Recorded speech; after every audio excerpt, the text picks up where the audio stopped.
Bienvenidos al estudio de la Palabra de Dios. Estamos en la lección número 4 de la guía del estudio de la Biblia para el presente trimestre. Y el estudio en esta ocasión lleva por título El Diluvio.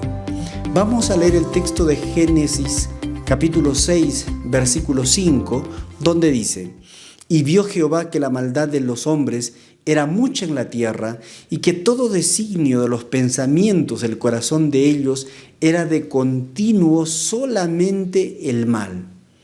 La Escritura dice que vio Jehová, vio que la maldad de los hombres era mucha. Esto tiene un paralelo con la creación en Génesis capítulo 1, donde Dios vio que su creación era muy buena. Ahora Dios también ve, pero ve que la maldad del hombre se había multiplicado, que el designio de la humanidad era solamente hacia el mal. La corrupción, la maldad en el mundo había llegado a unos límites que eran ya insostenibles. Dios tenía que hacer algo por esta humanidad. Y entonces viene el relato del diluvio. Y mis queridos amigos, este relato del diluvio es algo sorprendente. Estamos frente a una catástrofe de dimensiones mundiales que abarcó todo el mundo. Desde el punto de vista científico hay algunos vacíos. No hay toda la explicación científica, puesto que en la Biblia no presenta todos los datos, todos los detalles de este acontecimiento. Pero también hay evidencias de un cataclismo mundial mediante las aguas. El propósito en esta semana no es tanto ver evidencias científicas si hubo o no hubo un cataclismo universal, un diluvio. El propósito sobre todo es analizar al Dios que está protagonizando estos acontecimientos. Es decir, la pregunta es: ¿cuál es el propósito de Dios con la humanidad? ¿Es realmente el carácter de Dios algo benévolo, bueno? ¿Por qué es que produjo este diluvio? Vamos a ver algunos puntos claves en el estudio de esta semana. Y sobre todo 4 puntos fundamentales en los cuales vamos a analizar parte por parte. El primer punto que vamos a ver en nuestro estudio es acerca de la preparación para el diluvio. En Génesis capítulo 6, versículo 13 en adelante hasta el capítulo 7 nos habla precisamente de la preparación que se hace para este gran acontecimiento y poder el ser humano salvarse, por lo menos algunos pocos. Lo primero que vemos aquí es que la maldad del ser humano se había multiplicado de una manera muy grande. Dios tenía que hacer algo por la humanidad. Y Dios entonces encontró un hombre justo llamado Noé y le dio la orden de hacer un arca para que se salve él, su familia y aquellos que querían participar de la invitación de Dios. La palabra arca en el hebreo es tebá. Es el mismo término egipcio que se utiliza para arca en el que escondieron al bebé Moisés, quien así fue preservado y salvado cuando era muy pequeño. Además, en la estructura general del arca, algunos han visto paralelismos con el arca del tabernáculo. Así como el arca del diluvio permitió la supervivencia de la humanidad, el arca del pacto es una señal de la presencia de Dios. Así que se ve algún paralelismo entre estos dos objetos. En Génesis capítulo 6, versículo 22 dice: Y lo hizo así Noé, hizo conforme a todo lo que Dios le mandó. Génesis 6, 22. La idea aquí es que Noé hizo todo conforme a lo que Dios le mandó. Esto nos muestra la obediencia de este hombre Noé. Era un hombre que había decidido obedecer a Dios. Y en medio de una generación corrompida, en medio de una generación totalmente depravada, Noé era un hombre que había decidido hacer lo que Dios le ordenaba. Dios mostró el modelo para hacer esta arca y Noé era el constructor. En el libro Patriarcas y Profetas, página 81, dice así: Dios dio a Noé las dimensiones exactas del arca y explícitas instrucciones acerca de todos los detalles de la construcción. La sabiduría humana no podría haber ideado una estructura tan sólida y de tanta durabilidad. Dios fue el diseñador y Noé el maestro constructor. Miren que esta declaración es muy importante. El verdadero diseñador del arca de Noé, el arquitecto, era Dios mismo. Y por supuesto Dios es Dios, es el ser eterno, omnisapiente, omnisciente. Hizo el modelo de esta arca de tal manera que se había previsto todo lo necesario para salvar al ser humano, para salvar a los animales que iban a estar dentro del arca. El diseñador del arca era Dios mismo y el constructor, el maestro constructor, llegó a ser nada menos que Noé. Noé fue el que construyó, pero el diseñador fue Dios. En Génesis 6, capítulo 6, versículo 8 dice que Noé halló gracia ante los ojos de Dios. Halló gracia ante los ojos de Dios. Pero no olvidemos que esto fue no solamente porque él halló gracia ante los ojos de Dios, sino que también fue un acto de gracia de parte de Dios. Es decir, Dios actúa motivado por esto, por amor hacia la humanidad. Algunos ven en Dios un Dios destructor en este asunto del diluvio, pero no solamente se ve la destrucción, también se ve la salvación. Dios destruye a unos, pero preserva la vida de otros, como un cirujano que decide cortar el pie de una persona para separar el cáncer asesino que está avanzando y de otra manera podría avanzar al resto del cuerpo y quitarle la vida al ser entero. Dios también tenía que actuar como un cirujano, quitando lo que ya no servía para poder preservar la vida del resto de personas. De manera que acá nos encontramos con un personaje justo que amaba a Dios, que obedecía al Señor, que era Noé. Y encontramos que este hombre hizo todo conforme a lo que Dios le había ordenado. Muy bien, ahora vamos a pasar a la segunda parte de nuestro estudio. El segundo punto es sobre el suceso del diluvio, es decir, el suceso mismo del diluvio. Ya habíamos mencionado de que este asunto no solamente era de destrucción, sino también de salvación. Aquí no solamente es que Dios quería pues destruir al mundo por la maldad que había en el ser humano, sino que también hay un acto de misericordia de parte de Dios, escogiendo a algunas personas para que se salven. Ahora, los detalles del diluvio los encontramos en Génesis capítulo 7, donde nos da todos los detalles de este diluvio.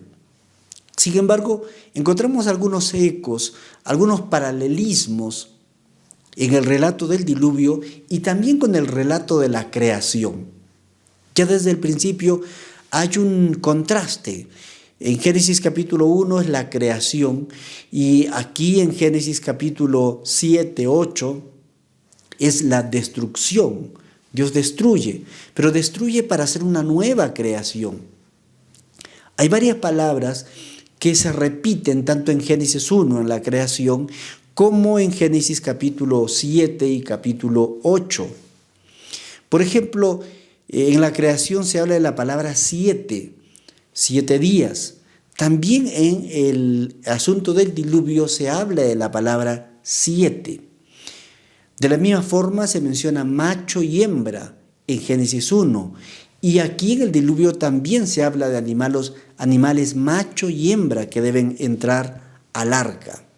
Se menciona también de bestias, aves, reptiles, palabras similares en ambas historias. Por ende, la historia del diluvio se lee algo así como la historia de la creación. Estos ecos de los relatos de la creación ayudan a revelar que el Dios que crea es el mismo Dios que destruye. Pero estos ecos también transmiten un mensaje de esperanza. El diluvio está destinado a ser una nueva creación. Hay una nueva creación. En Génesis capítulo 1 se separa las aguas que están sobre la expansión y las que están abajo de la expansión. Pero en el diluvio esas aguas nuevamente se vuelven a juntar, porque dice que las cataratas de los cielos fueron abiertas y cayó agua de una manera torrencial, como nunca jamás se había visto. Eso que hasta ese momento no había lluvias, pero esta fue una lluvia catastrófica, donde el agua salía de debajo de la tierra y salía de encima. Las cataratas de las aguas se abrieron y cayeron a torrentes. Este mensaje transmite una idea paradójica. Primero, Dios tiene que destruir lo que existe para dar cabida a una nueva creación. Por eso es que en Apocalipsis capítulo 21, versículo 1 dice: vi un cielo nuevo y una tierra nueva, porque el primer cielo y la primera tierra pasaron, y el mar ya no existía más. Ahora, la gran pregunta a esta altura es: ¿qué hay en nosotros, en nuestra vida, que necesita dar paso a una nueva creación? Es decir, ¿qué se necesita en nuestra vida que sea destruido para dar paso a una nueva creación? Pasamos al tercer punto del estudio de esta lección: el fin del diluvio. El fin del diluvio. En Génesis capítulo 7, versículo 22 al 24, se describe el efecto abrumador y completo de las aguas que destruyeron todo lo que vivía, todo ser viviente. Dice en Génesis capítulo 7, versículo 23, y prevalecieron las aguas sobre la tierra 150 días. Génesis 7, 24. 150 días permaneció las aguas hasta que fueron poco a poco desapareciendo, poco a poco mermando, hasta llegar finalmente a desaparecer. Pero aquí encontramos algo interesante. En Génesis capítulo 8, versículo 1, dice la Escritura así: y se acordó Dios de Noé y de todos los animales y de todas las bestias que estaban con él en el arca, e hizo pasar Dios un viento sobre la tierra y disminuyeron las aguas. Aquí la palabra clave es: se acordó Dios. Y entonces hizo pasar un viento muy fuerte y las aguas fueron descendiendo. Esta palabra acordarse viene del hebreo sahar. Significa que Dios no se había olvidado. Es más que un simple ejercicio mental. Esta palabra se acordó Dios no significa que Dios se había olvidado y ahora se acordó. Al contrario, significa que Dios no se había olvidado. Es decir, cada detalle de la destrucción por el agua ya estaba anunciado por Dios y Dios lo venía cumpliendo paso a paso. Y se acordó Dios, es decir, tuvo en cuenta este punto final, el punto de hacer descender las aguas y que finalmente se descubra la tierra. Ahora, Noé toma la iniciativa y envía primero un cuervo y luego una paloma para ver la situación, ver si ya el agua había descendido y se podía ver tierra o es que todavía no. Finalmente, cuando la paloma no regresa, entiende lo que dice en Génesis 8:13. Las aguas se secaron sobre la tierra y quitó Noé la cubierta del arca y miró. Noé miró que ya el agua había descendido y ya se empezaba a ver tierra seca y las palomas no regresaron. El comportamiento de Noé es rico en lecciones prácticas. Por un lado, nos enseña a confiar en Dios, aunque todavía Él no haya hablado directamente. Por otro lado, la fe no niega el valor de pensar y tantear. Esto es importante también. La fe no niega el valor de pensar, calcular, tantear, ver, verificar. La fe no excluye el deber de pensar, buscar y ver si lo aprendido es verdad. De esta manera, aunque Noé confiaba en Dios, envió un cuervo para ver cómo estaban las aguas. Luego envió una paloma para ver cómo estaban las aguas y si se había descubierto ya tierra. Es decir, que la fe no niega el valor de pensar, de verificar, de ver, como dice justamente este pensamiento, lo que enseña la lección de la escuela sabática. En el libro Patriarcas y Profetas, página 96, dice lo siguiente: finalmente descendió un ángel del cielo, abrió la maciza puerta y mandó al patriarca y a su familia que salieran a tierra y llevasen consigo todo ser viviente. Este es un detalle interesante. Finalmente dice, descendió un ángel del cielo y este ángel poderoso es el que abrió la maciza puerta del arca y mandó al patriarca Noé y a su familia que salieran a tierra. Ahora, esto nos enseña lecciones importantes. Noé esperó en Dios, pero también hizo de su parte, verificó, miró cómo estaba la situación, envió un cuervo, envió una paloma, porque la fe no niega el valor de pensar. Es decir, la fe no está reñida con la razón. El mismo Dios que nos dio la capacidad de tener fe, también nos dio la capacidad de razonar y de pensar. Ahora entramos al último punto del estudio de esta lección, que es el pacto de Dios. Muy bien, una vez que finalizó el diluvio, las aguas se secaron, se descubrió lo seco, Noé salió del arca, él y su familia, y lo primero que hizo es un acto de adoración. Es un acto de adoración, presentó una ofrenda ante Dios. En Génesis 6, versículo 18 dice: mas estableceré mi pacto contigo y entrarás en el arca tú, tus hijos, tu mujer y las mujeres de tus hijos contigo. Eso lo dijo Dios antes del diluvio a Noé y a su familia. Le dice: voy a establecer un pacto contigo. Vas a entrar tú, tu familia, tus hijos, sus esposas al arca. Una vez que el diluvio terminó, pues Dios se acordó de estas palabras. Y al salir Noé del arca, lo primero que hizo, repetimos, es adorar a Dios, adorar inmediatamente a Dios, presentando un sacrificio ante Dios a través de un altar. Levantó un altar y presentó un sacrificio a Dios. Ahora, esa es la primera mención en las Escrituras de un altar. Repetimos, es la primera mención en las Escrituras sobre la existencia de un altar, donde se presenta un sacrificio. El sacrificio es un holocausto, del hebreo olá, el sacrificio más antiguo y frecuente. Para Noé, este sacrificio era una ofrenda de acción de gracias. Es decir, mediante esta ofrenda puesta en un altar, Noé le estaba diciendo a Dios: Dios, gracias. Gracias por tu protección, por tu cuidado. El diluvio fue algo muy terrible, una catástrofe muy tremenda.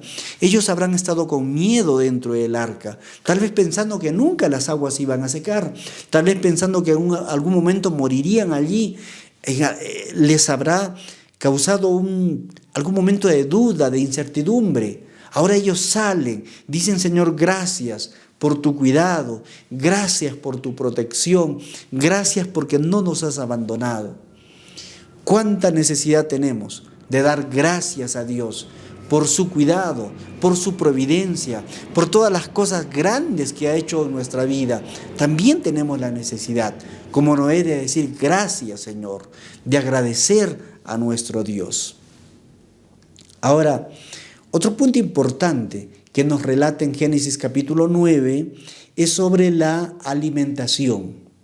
Es decir, Dios le dice a Noé que podría comer de los animales, pero le hace claro que hay animales limpios y animales inmundos. De los limpios puede comer, pero de los inmundos no los puede comer. Aquí, según la interpretación de los eruditos bíblicos, encontramos el permiso de Dios para consumir carne de animales. En el Edén, Dios le dio a la pareja, la primera pareja, como alimento todo lo que son la vegetación, las plantas, todo lo natural, lo vegetal. Pero a partir del diluvio, Dios le dio permiso a la humanidad, al hombre, Adán y Eva, a Noé, les dio permiso de comer carnes, cuidando de no comer carnes de animales inmundos. El segundo detalle importante sobre el tema de la alimentación es que Dios de manera muy clara, de manera muy precisa, prohíbe el consumo de sangre, explícitamente el consumo de sangre, porque en la Biblia, de acuerdo a Génesis 9:4, la sangre es símbolo de la vida.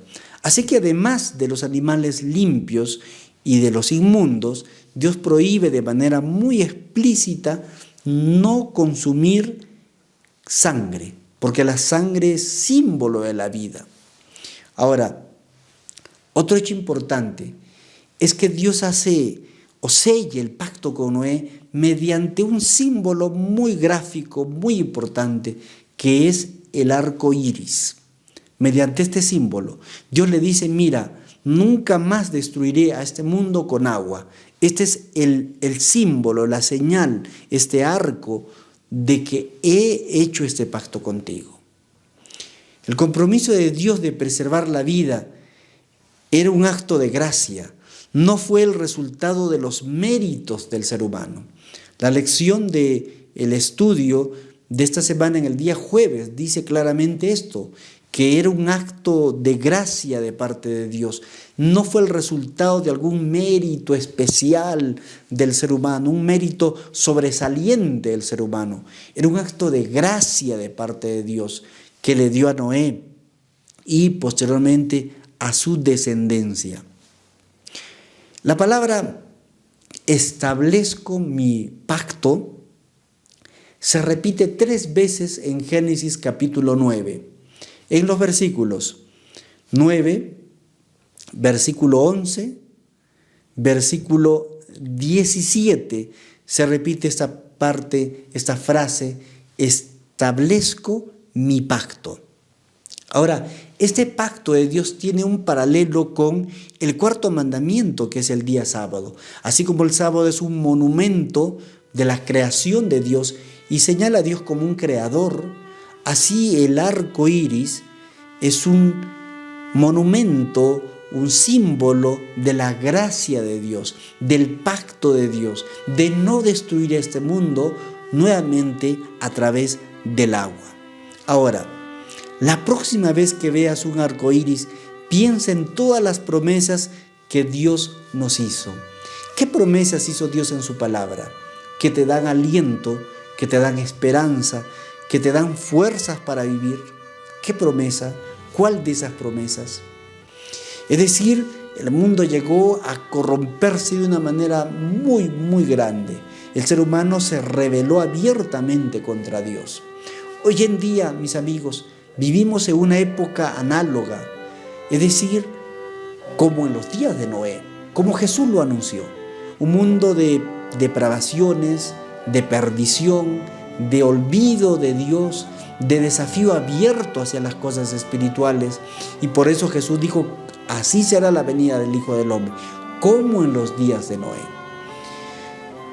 Hemos abordado el estudio de la lección de esta semana desde el punto de vista del carácter de Dios. Y 3 puntos importantes se destacan del carácter de Dios: que Dios es un Dios justo, que Dios es un Dios de amor y que Dios es un Dios sabio. Es decir, se ve la justicia, el amor y la sabiduría de Dios en todo este acontecimiento del diluvio. Mi apreciado amigo y mi apreciado hermano, si tú quieres estar seguro en la vida, protegido por Dios, lo que tenemos que hacer es lo que hizo Noé: obedecer a Dios en todo lo que Él nos pida.